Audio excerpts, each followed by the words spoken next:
Olá, estudantes da segunda série do ensino médio, sejam muito bem-vindos a mais uma aula do novo ensino médio, aprofundamento curricular, hashtag se liga na mídia. O meu componente é o Laboratório de Produção Jornalística e hoje a nossa aula é a aula do desenvolvimento, a aula 3 da atividade 3. A gente está naquela atividade deliciosa falando sobre representatividade. Então, hoje mais uma etapa do desenvolvimento em que a gente vai tratar de um tema específico falando sobre representatividade. Só retomando para vocês que nas últimas aulas, a gente tratou sobre representatividade da mulher no esporte. Então, trouxemos aqui a professora Mara Valéria, que faz parte desse aprofundamento também, no componente jornalismo, inclusão, práticas e experimentações, jornalismo esportivo, E na outra aula seguinte eu trouxe a jornalista Marta Teixeira, que também discorreu aqui sua experiência sobre toda essa vivência, com o papel da mulher nos esportes, tanto no esporte propriamente dito, como na área na jornalismo esportivo, como repórter, comentarista, até sobre arbitragem a gente falou também, e foram aulas interessantes. Hoje eu trouxe mais uma convidada e a gente vai falar sobre o quê? Olha o conteúdo da aula. A mulher na propaganda, espaços de poder e igualdade de direitos. Então a gente vai discorrer um pouquinho mais sobre essa questão da mulher. Mas como a gente está falando de representatividade, o estudante pode pensar, mas só a mulher que a gente fala? É que a gente pegou uma linha aí de trabalho que inclui o papel da mulher, que é uma área bem sensível, porque o tanto que se evoluiu aí na participação da mulher em diversas áreas, deve ser comentado para que a gente entenda de onde partiu até chegar agora e o que a gente precisa alcançar ainda. Eu trouxe para isso, para me ajudar aqui no bate-papo, professora Silene Félix, de língua portuguesa, minha parceira, minha amiga. Olá, professora. Olá, professor Mauro. Olá, estudante da segunda série do ensino médio. Tudo bem com vocês? Espero que sim. E eu estou muito contente aqui para falar com vocês um pouquinho sobre a mulher nas propagandas, ou as mulheres nas propagandas. Então, vamos lá. Vamos lá, então. Olha só, gente, para começar, a gente tem essa imagem aí que um monte de vocês já devem conhecer, Essa imagem é bem comum quando a gente está falando aí de empoderamento feminino, o poder da imagem, nós podemos fazer isso. E é interessante, viu, Selene, que quando eu fui pesquisar essa imagem, eu descobri que essa imagem não foi feita com propósitos feministas. Essa imagem não é uma foto que tem propósito feminista, é uma imagem comercial. Foi feita para vender produto.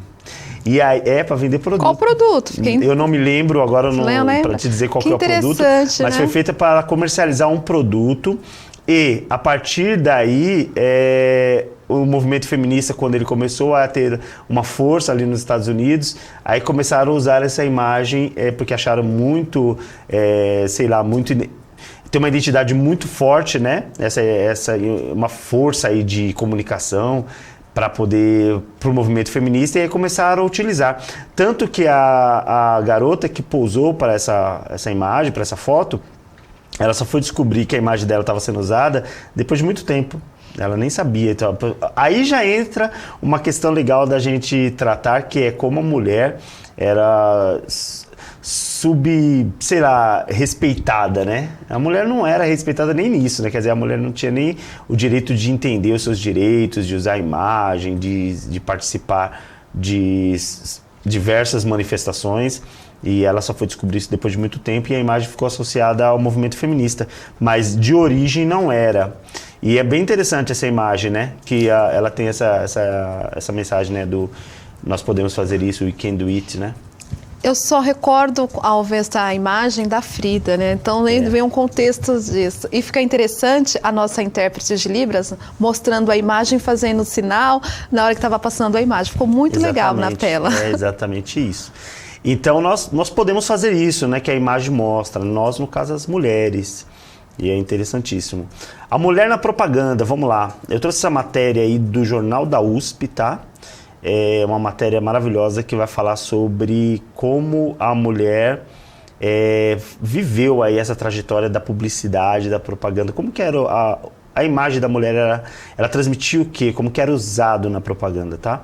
Pesquisa da FFLCH, que é a Faculdade de Línguas ali da USP, mapeia a publicidade e cotidiano feminino nos anos 20, de 1920, né? Porque nós já estamos nos anos 20, né? Mas nós estamos no 2020, então era 1920. Mulheres de papel versus mulheres de verdade. Olha que interessante esse título aí. A propaganda da época amarrava as mulheres à biologia. Isto é, todos os seus problemas tinham origem fisiológica, vinham do útero, havendo uma relação entre seu comportamento social e seu aparelho reprodutor. Elas deveriam ainda ser honestas, honradas, e era sua responsabilidade a formação da nação, que era associada com a sua gestação, né? Não a formação da nação quanto líder, né? Segundo o pensamento da época, o resguardo de sua energia para as funções reprodutoras evitaria disfunções biológicas e psicológicas, bem como futuras alterações na evolução da espécie humana. Deu para perceber, né? 1920. Preconceituoso, né? Isso, né? Faz 100 Principalmente anos essa isso. última fala aí, exatamente na questão da evolução humana e que a mulher poderia atrelar ou trazer funções que atrapalhariam ou mudariam a questão biológica e psicológica. Era mais ou menos assim. A mulher não tinha direito de participar de nada, mas se der alguma coisa desse errado, era culpa da mulher, porque aquele ser que tomou decisões, ou que fez alguma coisa, ou que criou certas tendências, veio da mulher, né? Então foram as mulheres que produziram aqueles seres mal produzidos por culpa dela. Não educou direito? Mas ela é exatamente por tudo, né? Até por gerar mesmo. Às vezes, nasceu meio psicopata. Psicopata porque foi mal gerado, né? Pela mulher. Então a culpa da mulher se alguma coisa desse errado, mas a mulher não participava de nada, de tomar decisões e nada. A parte dos méritos não, né? Se tudo desse certo, se tudo está bom, né? Legal, não. Entendi. É sobre isso que é legal falar, porque aí o estudante entende que são 100 anos, né? 102 anos. O estudante entende por que se fala tanto sobre o papel da mulher hoje, por que a gente exalta tanto as conquistas da mulher hoje, porque é daí que a gente partiu, né? Daí não, né? Isso era uma etapa. Muito antes disso tinha coisas piores ainda. E aí a gente lembra da mulher na propaganda. Eu falo isso porque na minha infância era muito comum a gente ver as mães ganhando presentes que eram para casa, né? Hoje acho que a gente tem desconstruído isso mais, né, Silene? Exato, você colocou ali a questão das propagandas, as mulheres e as mães, também como mãe, tenho 2 adolescentes em casa, até lembrei que a professora Rosana, que trabalhou aqui no Centro de Mídias com a gente, Sim, ela postou no Facebook assim, gente, Dia das Mães, não dê presentes relacionados à casa, faça um Pix que eu agradeço. Então, um Pix aí, ó. Aí a mãe decide o que quer comprar. Então, essa propaganda aí, essas propagandas que eu selecionei para colocar na aula, elas são, para ver que são propagandas americanas no começo, mas algumas podem ser brasileiras também, tá? Porque aqui no começo do século XX, tudo era com brancos também, viu? País com mais de 50% da sua população negra, mas tudo era com os brancos, não tinha negro na propaganda. Então era normal que no Brasil também ver propagandas assim. Pode pôr na tela para eles. Era muito comum ver famílias de brancos assim nas propagandas. E já faltava representatividade aí, né, Pro? Exato. E aí a gente vê ali a mãe toda feliz porque ganhou uma máquina de lavar, né? 2, talvez ali, tem a secadora e a lavadora, talvez. Com um coraçãozinho lindo. E depois nós temos aqui as melhores amigas da mulher. Essa daí eu fiz uma adaptação, vou assumir aqui, porque a original a gente não pôde veicular aqui por causa de direitos, né? Então eu fiz uma adaptação do que era a propaganda que eu selecionei na internet, que era o conjunto de panelas, né? E tava desse jeito mesmo, só que tava em inglês, né? As melhores amigas da mulher. A Women's Friends, Best Friends, né? Tava Grandes amigas, na propaganda. Né? As melhores amigas da mulher. E eram os produtos que as mulheres mais amavam há algumas décadas e os que elas amam hoje. Eu coloquei esse texto entre aspas, porque era essa a ideia que dava, né? As mulheres amavam e os que elas amam. Então, na época lá, a máquina de lavar quando surgiu, era o produto que elas amavam, as panelas hoje que elas amam. E isso faz sentido, Silene? É isso? As mulheres amam isso mesmo? Amar não, mas facilita o nosso dia a dia para as mulheres que gostam de ter os seus eletrodomésticos, eletrônicos. Sim, eu gosto desses equipamentos, desses aparelhos. Mas aí você gosta, eu gosto, todo mundo gosta. Amar e ser como presente, não. Eu prefiro sair no Dia das Mães ou dia a dia com os meus filhos do que ganhar esse tipo de presente. E esse presente, é que eu tava falando, esse presente não é para as mulheres, esse presente é para casa, né? Então. É para fazer funcionar a casa, e a casa não é composta só de mulheres. Então olha que interessante, né? Os homens ganhavam os presentes que eram úteis para eles e as mulheres ganhavam presentes que eram úteis para casa, né? Isso até na escola acontecia, de prepararmos ou organizarmos para comprarmos presentes. Para o pai era uma gravata, algo relacionado, e para a mãe sempre o item para casa. Então fica complicado. Então aí já começou, aí as mulheres na propaganda nos anos 20 era isso daí. Tem mais uma aqui, ó, que eu coletei também, que veio do jornal da USP, tá? Que era a máquina de costura. A máquina de costura era muito associada também à mulher, tanto que poucos homens aprenderam ou aprendiam a costurar, né?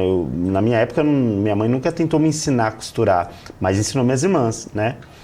Então era uma coisa assim, a mulher sabia costurar, as filhas aprendiam a costurar e tal, porque era uma coisa relacionada ao papel feminino, né? O homem não era uma coisa voltada para o homem, né? Como todos os outros afazeres domésticos, mas a máquina de costurar, ela tem essa associação. Até hoje ainda tem muito, até né? hoje. E aí, volta a propaganda rapidinho, só que tá lá, ó. Vale a pena insistir para ganhar a legítima, né? Então, era como se fosse... Na verdade, não é que nem você falou. Não é que a mulher não quer usar uns aparelhos tecnológicos e tal, mas porque era sempre associada à mulher essas coisas. É como se estivesse falando que isso vai facilitar o trabalho da mulher e sempre associando a mulher ao papel de cuidar da casa e ser a genitora aí dos filhos da nação, né? Como foi colocado aí no texto inicial. Então, assim, você via a mulher na propaganda, era sempre relacionada a isso, a objetos domésticos, a questões relacionadas a cuidar da família e da casa. Aí começa a mudar. Então a gente tem que começar a pensar agora que é preciso mudar. E para mudar essa narrativa, a gente precisa colocar a mulher para decidir as coisas, né, Silene? Exato. Então não adianta você só pensar agora na mulher como... Ah, não, eu vou comprar flores, eu vou comprar uma coisa que seja útil para ela, mas continuam sendo as mesmas pessoas que tomam as decisões, a mulher sempre vai ser colocada em segundo plano, né? E é bom perguntar, normalmente, se você vai presentear, ou pensando nos direitos, nos avanços nossos, que eu, por exemplo, não gosto de ganhar flores soltas. Se for para ganhar flores, eu preciso dentro de um vaso, porque é o contexto importante. E agora, pensando nesses espaços de poder, sim, sempre que for vincular a imagem da mulher, as diversidades e também a ocupação, o local de poder, o espaço de poder, isso é importante, que você vai comentar nesse momento. Eu acho interessante. Porque, assim, as decisões são tomadas no espaço de poder, né? Então, a gente falou sobre isso em outras aulas e, inclusive, nas próximas aulas, né, na semana que vem, a gente vai estar fechando já essa atividade 3. E tem uma matéria muito legal com a Cris Guterres, né, que eu tô dando um pouquinho de spoiler, mas eles vão ver aqui que vai ser bem legal. E ela fala exatamente disso, não basta a mulher negra, ou a mulher, no caso, estar sendo representada, estar nos lugares, a gente começar a ver bastante mulheres. A gente precisa ver mulheres decidindo, a gente precisa ver mulheres comandando, porque senão as decisões continuam sendo as mesmas, né, vinda das mesmas pessoas, do mesmo homem, o homem branco, que está ali tomando as decisões, e a mulher sempre como subalterna. E é preciso inverter isso daí, né, para que a representatividade seja completa. Então a mulher precisa aparecer como a pessoa que toma a decisão, né? Então essa imagem que eu trouxe é exatamente sobre isso, ó. A gente vê a representatividade. A mulher negra, né, que acaba sendo aquela que sofre mais, mas a mulher diante de de uma equipe, né? Então vem ali atrás um homem negro, uma mulher oriental, mais um homem branco. Então não quer dizer necessariamente que em todo lugar precisa ter uma mulher como chefia, uma mulher como chefe, comandando, não é isso. Mas ela precisa começar a ocupar os espaços de poder para haver representatividade. Então, como durante muito tempo a mulher não aparecia representada em lugar nenhum, né? Ela era a mulher do lar, né? A mulher que cuidava da casa, obrigatoriamente, então a gente tem que colocar bem isso, né? Era obrigada a ser assim. Hoje a gente precisa começar para equilibrar isso, a mulher precisa ocupar os espaços e os espaços de poder, os espaços de decisão. Ela precisa estar à frente. E aí eu trouxe para a gente discutir também aqui essa campanha da USP, né, que foi o Dia Internacional da Mulher, quando a USP lançou, isso foi em 2016, tá? Ela lançou uma campanha que chamada Elas Sempre Podem, porque começou a gerar uma polêmica, e aí eu queria que você me ajudasse, que é assim, muita mobilização para empoderar a mulher e para trazê-la a um papel de empoderamento mesmo, de decisões e tal. E aí, algumas outras mulheres começaram a levantar uma discussão assim, mas eu não sou obrigada a fazer militância também, o tempo todo. E aí, como fica? Quer dizer que só porque eu sou mulher, então eu tenho que o tempo todo estar fazendo militância? E se eu quiser ser uma pessoa que quer ficar em casa, se eu quero cuidar da minha família, se eu quero casar, se eu quero ter filhos, se eu quero, sei lá, todos esses papéis que a mulher sempre teve durante toda a sua trajetória, sua história, se eu quero assumir esse papel, mas eu quero por minha vontade, eu não posso, porque aí senão eu estou indo contra o projeto feminista. Então a USP lançou essa campanha, Elas Sempre Podem. O que você tem a dizer sobre isso, Si? Já pelo título, elas sempre podem, ou elas sempre podem, é algo que eu penso assim, a mulher pode fazer o que quiser, quando quiser, como quiser. E como todo ser humano. E se a pessoa se sente bem, à vontade, e aquilo não agride a ela, primeiro, e ao próximo, eu acredito que sempre devemos ou possamos fazer. Usar a roupa não vai te definir. Sim. Embora alguns falem, nós sabemos que tem um contexto, por exemplo, existe um momento que é adequado e outro que pode ficar inadequado. E até para não parecer isso a questão de ser formal, isso está errado, não. Por exemplo, eu vou à praia, eu posso ir à praia com a roupa que eu quiser, mas pelo contexto eu posso usar um biquíni ali, eu devo usar, não tem problema. Mas se eu quiser com uma calça jeans, camiseta, burca, enfim, eu posso da maneira que eu quiser. Então isso vai depender como a pessoa se sente, se ela está bem. E pensar também que essas situações levam a outras discussões que eu tenho até medo de puxar aqui, sobre a questão da violência, de você estar com uma roupa, você ser discriminado, Sim. ou a pessoa, o homem normalmente, né, associar que a pessoa está com uma mini saia ou com uma roupa com decote, ou uma roupa que para ele, aquilo ali, ele pode considerar vulgar, ele pode julgar ou tem o direito de tocar ou falar qualquer coisa para a pessoa. Então, tem muitas situações aí. Mas sim, a mulher pode usar o que ela quiser, quando quiser, como quiser. E também, ninguém é obrigada, né, a ser militante de nada. Se a pessoa tem no seu projeto de vida, se tem na sua história que ela quer ser uma pessoa que não busca, que quer usar um tipo de roupa, quer seguir determinada religião, é dela. Então, os costumes e tudo. Tem como. O ponto importante, que eu acho que é interessante a gente falar para os estudantes, desde que seja por sua vontade. Né? Sim, nada desde pode ser Desde que não seja nada imposto, porque é assim com o homem, tem que ser assim com a mulher. Quando você falou da questão da adequação, a adequação ela cabe tanto para o homem quanto para a mulher. Exato. O homem também tem os ambientes que ele usa certo tipo de... certos comportamentos e certas vestimentas. A mesma coisa para a mulher. Então, não ficar associando o fato dela ser mulher para impor alguns tipos de costumes e determinadas... possibilidades aí de como se comportar, de comportamentos, determinando que aquilo pode ser diferente para ela porque ela é mulher, né? Isso não existe. Voltando para a nossa campanha, deixa eu dar uma lida para vocês, ó. Elas sempre podem, a campanha, né? Elas sempre podem. É esse o mote da campanha organizada pelo Escritório USP Mulheres, que busca empoderar as mulheres e defender a igualdade de gênero. É interessante falar sobre isso, igualdade de gênero. Outdoors, cartazes e folhetos serão distribuídos pelo campi da universidade a partir de 8 de março. Isso é uma campanha de 2016, tá, gente? Dia Internacional da Mulher, contendo diferentes frases que desconstroem estigmas femininos. E aí a campanha, né, todo o cartaz, usar minissaia, sair sozinha, ser chefe, elas sempre podem. USP Mulheres da Universidade de São Paulo, tá? E aí logo depois... eles soltaram aí esse cartão postal, né?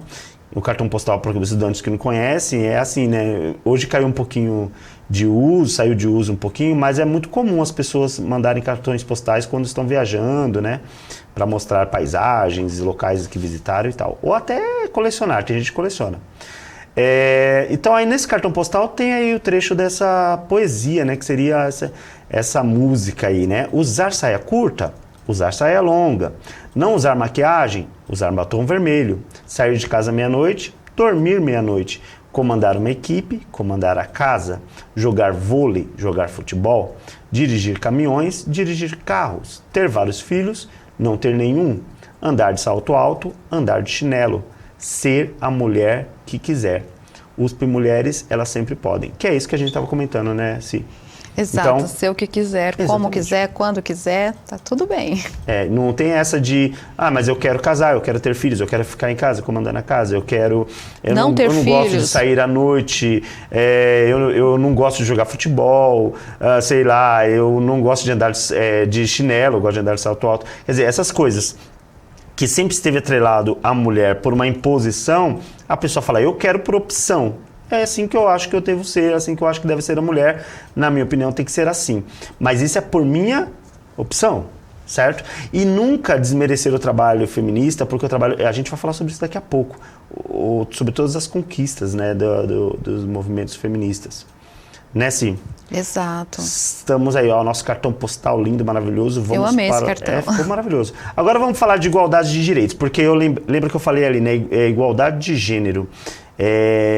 Na verdade, quando a gente está falando de igualdade de direitos, a gente está falando de que a mulher ela tem que ser tratada como um ser humano, não é como o homem é tratado, porque quando fala como homem é como se estivesse falando assim, nossa, o homem é importante, então a mulher tem que ser importante igual ao homem. Não, como ser humano. A mulher é um ser humano como o homem é um ser humano. Então, ela tem que ser tratada como ser humano e isso já está previsto na Constituição e na Declaração Universal dos Direitos Humanos, que é esse cartaz que a gente tem na imagem agora, que está falando de igualdade de direitos. Olha lá, o que é igualdade para você? Todos os seres humanos nascem livres e iguais em dignidade e direitos. Isso é o que prevê o artigo 1º, né, o artigo 1 da Declaração Universal dos Direitos Humanos. O que é igualdade para você? E na imagem que tem essas figuras, né? Tem ali, ó, a primeira representando o povo árabe, a segunda representando os negros, a terceira os indígenas, depois vem os LGBTQI+, e as pessoas com deficiência. Todos têm direitos iguais, segundo a Declaração Universal dos Direitos Humanos. Então, igualdade é isso. Igualdade não é... Igualdade é o primeiro passo antes da equidade. A equidade é você fazer com que os benefícios, os privilégios que alguém tem em relação ao outro sejam equiparados. Então, o primeiro passo é a igualdade, é você olhar para todos da mesma forma. Já começa por aí. Então, a mulher precisa primeiro ser olhada como ser humano. Exato. Né? Assim como outro, como uma cidadã, né? Uma pessoa, uma cidadã indiferente ou diferente de qualquer situação, primeiro somos pessoas, é uma cidadã. E depois, como foi mencionado, somos iguais nas questões de direitos, todos nascem livres e com os mesmos direitos, igualdade de direitos. Então é importante mencionar sempre isso. Isso é super importante porque a gente vai falar agora sobre os 50 anos de feminismo. E aí trouxe esse cartaz também, que estava no Jornal da USP, 50 anos de feminismo, a luta diária por igualdade de direitos. Então, olha só, quando a gente fala de movimento feminista, a gente está falando de uma luta que começou há pelo menos 50 anos aqui no Brasil, né? Então, é uma luta muito grande, intensa, que envolveu vítimas, pessoas sendo massacradas, violadas de todas as formas e que não se rendeu, né? Foi insistente, foi resiliente e chegou a conquistas muito importantes que a gente tem hoje. Algumas eu trouxe aqui escrito aqui na minha anotação, falando o seguinte, ó, o movimento feminista tem um dos seus principais marcos na década de 60, impulsionado pela luta por uma legislação que retirasse do homem o direito de subordinar a mulher. Então o homem tinha o direito de subordinar a mulher. Para quem não entende o que é subordinar a mulher, era transformar a mulher como alguém que dependesse dele e que fosse a ele submissa, né? Ou seja, que tinha que obedecê-lo, né? Eu vou pedir para pôr o cartaz na tela, que aí eles ficam olhando, que aí é mais inspirador.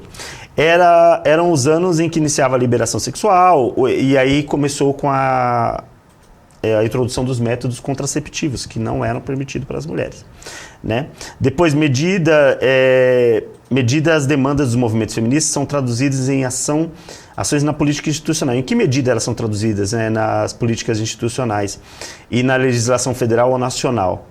As mulheres representando a minoria nos órgãos governamentais, que infelizmente representam, já conseguiram muitos avanços, como a mudança do Código Civil, o direito ao aborto em casos previstos em lei, o aumento no número de creches, que também mexe com o público feminino, né? Porque elas são as que dão à luz os filhos e aí tem que cuidar deles, né? Amamentá-los, então precisa das creches para voltar a trabalhar, para voltar a ter vida. E as políticas que penalizam ações relacionadas a estupro e assédio também são conquistas do movimento feminino. O direito ao voto, a saúde integral da mulher também era coisa que não existia, que os movimentos feministas conquistaram. E por último, aqui a mais conhecida, a Lei 11.340, que é a Lei Maria da Penha, né? Que surgiu a partir de um caso caso horrível, né? Trágico, de uma mulher que foi agredida pelo seu marido várias vezes até ficar paraplégica, né? E a Maria da Penha. E aí acabou... Você sabia que essa lei foi criada porque o Brasil ia ser punido pela Organização dos Estados Americanos se não adotasse medidas para penalizar agressões contra a mulher, que estavam acontecendo demais aqui no Brasil. Exato. Normalmente as coisas acontecem, principalmente no nosso país, mas precisa ir para fora, outros países intervir ou fazerem essa intervenção por conta de algo muito sério que está acontecendo e que precisa ser debatido, conversado. E a questão desses direitos das mulheres, eu gosto sempre de pensar na questão do voto, que a mulher, para conquistar o voto, foi algo muito difícil, porque no primeiro momento, para votar, até conseguiram, mas são as mulheres que eram alfabetizadas, mulheres que tinham algum tipo de herança e principalmente que tinham autorização ou do pai ou do esposo. Né? Então é bem complicada essa situação. Era bem complicada, né? E aí a gente lembrar que ela está falando do voto, né? Que a mulher teve o direito a votar, na verdade, né? Não ser votada ainda. Agora que a gente tem tido aí um avanço na representatividade feminina também entre os elegíveis, né? E aí tem uma fala da nossa pesquisadora aqui que ela diz o seguinte: o que eu acho mais grave são os quadros pelos quais nós passamos de progresso e regressão. Isso é importante falar, porque progrediu muito, mas ao mesmo tempo, de vez em quando, a gente tem umas regressões aí por causa de costumes e forças conservadoras que vão tentando minar de novo algumas conquistas. Por isso que é uma luta constante, né, Silene? Sim, até porque eu vejo pela a questão das políticas públicas, que eu gosto sempre de mencionar. Quem está ali com o poder, quem cria as leis, quem faz essa parte, normalmente são homens. E nós temos que pensar que muitos, sim, são machistas e não usam e não pensam nesse contexto. E é bom, na questão das propagandas, quem trabalha com publicidade, ou mesmo, né, todo o contexto, pensarmos o seguinte, que colocar mulheres em outros papéis, em outras funções e lembrar que sempre que for falar de uma mulher, lembrar dessa questão do poder. A mulher pode estar em qualquer ambiente, em qualquer local, usando o que quiser, do jeito que quiser. É isso aí. Tem mais, né? A mulher na propaganda hoje a gente já tem visto já diferentes propagandas, algumas eu não pude trazer porque por questões de serem muito atuais e ter direitos, né, atrelados, a gente não consegue o tempo todo as liberações.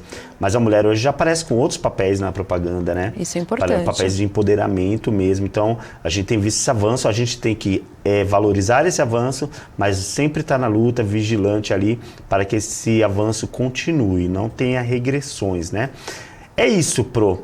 Eu agradeço muito sua presença aqui, ó, e tem mais essa tela que eu vou passar para os estudantes. Eu sempre gosto de passar as orientações para eles, que é para aproveitar o material, caso eles estejam sozinhos aí assistindo as aulas, né? Todas as observações, de ter sempre orientados aí pelos links que a gente coloca de saber mais e fazer a tarefa que a gente posta depois.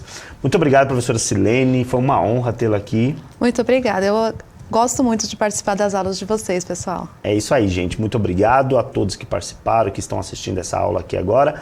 E até a próxima aula. Tudo de bom. Valeu.